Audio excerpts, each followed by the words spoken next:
में पाकिस्तान से आजादी की आवाज गूंज रही है। पाकिस्तान मुर्दाबाद के नारे लग रहे हैं।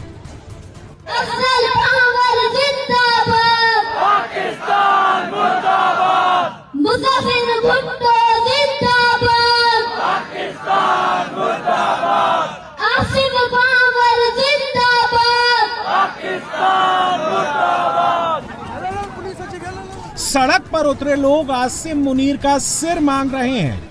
वापस तेरा कर लेंगे, ओ जालिम तेरा कर लेंगे, ओ काफिर तेरा कर लेंगे, ओ हाफिज सुन ले कर लेंगे, ओ हाफिज तेरा कर लेंगे। पेशावर, क्वेटा, मुजफ्फराबाद, कराची में पाकिस्तान से आजादी की डिमांड उठ रही है। मुनीर के खिलाफ लोग सड़क पर उतर आए हैं। आसिम मुनीर पाकिस्तान के पूरे पॉलिटिकल सिस्टम को तबाह करने में जुट गया है। अब बल्दियाती इलेक्शन में क्या इन्होंने पीटीआई को जितवाना है? ना जी, नून लीग को उनको वोट ही नहीं पड़ने, पीपल्स पार्टी का बंदा ही नहीं है। तो फिर किसको? जनरल आसिम मुनीर के। जनरल आसिम मुनीर की जो सियासत है अब इस मुल्क में प्रीवेल करेगी। कमाल है पाकिस्तानियों। और ये बात जब जाती उमरा या तख्ते लाहौर तक पहुंची है तो इनको पता चल गया कि इनका दौर खत्म। पाकिस्तान में आसिम मुनीर का टुकड़े टुकड़े प्लान है। आसिम मुनीर की फौज बलूचिस्तान में हार रही है। खैबर पख्तूनख्वा में उसके जवान पीछे हट रहे हैं। अफगान बॉर्डर पर तालिबान मुनीर की फौज को पीट रहा है। अपनी हार को छुपाने के लिए मुनीर 4 प्रांतों को 12 में बांटने की तैयारी कर रहा है। पाकिस्तान में आजादी के 75 साल तक सिर्फ 25 संविधान संशोधन हुए थे।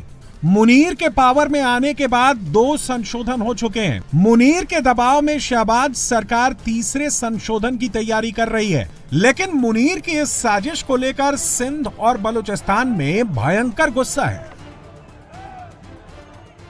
ये कहते हैं कि ये मुल्क इनका है, इनकी बाप की जागीर है। ऐसा नहीं है, तुम्हारे बाप का मुल्क नहीं है, ये हमारा मुल्क है। यहाँ पे 22 करोड़ लोग फैसले करेंगे। यहाँ पे फैसले आईन और कानून के मुताबिक होंगे। यहाँ पे किसी की मर्जी के मुताबिक फैसले नहीं होंगे। बंद कर दो ये बंद कमरों में फैसले करने वाले, बंद कर दो ये खुद को जमीन पे खुदा समझने वाले। शहबाज शरीफ को भी पता है कि नए राज्य बनने से उनकी सियासत खत्म हो जाएगी। यही खौफ बिलावल भुट्टो को भी है। पाकिस्तान पीपल्स पार्टी के नौजवान चेयरमैन बिलावल भुट्टो ज़रदारी लाहौर ज़ाहिर वो कहते हैं कि जब भी मैं लाहौर आता हूँ बल्कि पंजाब आता हूँ तो मेरा आना हज़म नहीं होता। अभी किसको हज़म नहीं होता इस पर भी बात करेंगे। और 2-3 चीज़ें बड़ी अहम उन्होंने बयान की हैं।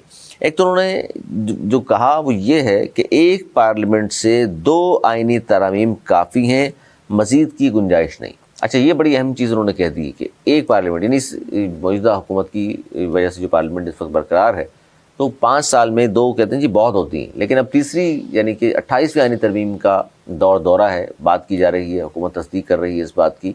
तो इसका मतलब क्या समझा जाए कि बिलावल साहब 28वीं तरमीम में गवर्नमेंट की हमायत नहीं करेंगे। वो जानते भी हैं कि 28वीं तरमीम में क्या क्या चीज़ें आ रही हैं। दूसरी बात उन्होंने कहा जी मज़ीद सूबे बनाने से पहले जहाँ नए सूबे बनाने पर इत्तफाक़ राय है वो बनाएं पहले। फिर उन्होंने कहा पहले जनूबी सूबे को सूबा बनाने के लिए इत्तफाक़ की राय करें फिर आगे चलें। इसका क्या मतलब है कि सूबे बनाने पर भी राज़ी हो गए हैं वो। और दूसरा उन्होंने कहा जी पंजाब में बल्दियाती निज़ाम पर कानून बनाया गया, सिंध में अगर हम ऐसा करते तो लोगों ने उल्टा लटका देना। गिलगित में भी बवाल हो रहा है। विशेषज्ञ बोले ये 1971 जैसी स्थिति की ओर बढ़ता कदम है। देश में अलगाव की आग तेज हो रही है। सरकार इसे बेहतर शासन का नाम दे रही है, लेकिन विशेषज्ञ इसे बांटो और राज करो की पुरानी ब्रिटिश चाल बता रहे हैं।